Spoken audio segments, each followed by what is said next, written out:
যে কোটা বিলুপ্তির জন্য এত কিছু, সেই ছাত্রদের করা সরকারের উপদেষ্টা এখন কোটা চাচ্ছেন সমকামীদের জন্য। যেই বৈষম্য দূর করবার জন্য মানুষ রক্ত দিয়েছে, এখানে মাঝখান থেকে আমরা দেখতে পাচ্ছি যে শয়তানের চক্ররা বৈষম্য দূর করবার নাম দিয়ে তারা সমকামিতা এখানে প্রতিষ্ঠা করবার চেষ্টায় লিপ্ত। আপনারা গতকালকের একটা নিউজ হয়তো অনেকে দেখেছেন যে কলকাতার আরজি কর হসপিটালের একজন ডাক্তার, একজন নারীর চিকিৎসক, তার প্রতি পাশবিক নির্যাতন করা হয়েছে এবং তাকে হত্যা করা হয়েছে ভারতে।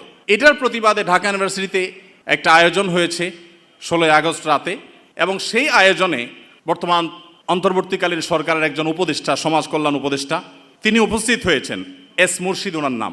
তিনি সেখানে উপস্থিত হয়ে তাদেরকে বলেছেন যে তোমরা কিছু দাবি দাওয়া পেশ করো, কিছু দাবি দাওয়া দাও তোমরা, যে দাবি দাওয়াগুলো বাস্তবায়নের জন্য আমরা ঝাঁপায়ে পড়ব। তিনি প্রকাশ করছেন যে আমরা ঝাঁপায়ে পড়ব তোমাদের সেই দাবি দাওয়া বাস্তবায়ন, তোমরা সেগুলো দাও, দাবি দাওয়া তো রেডি।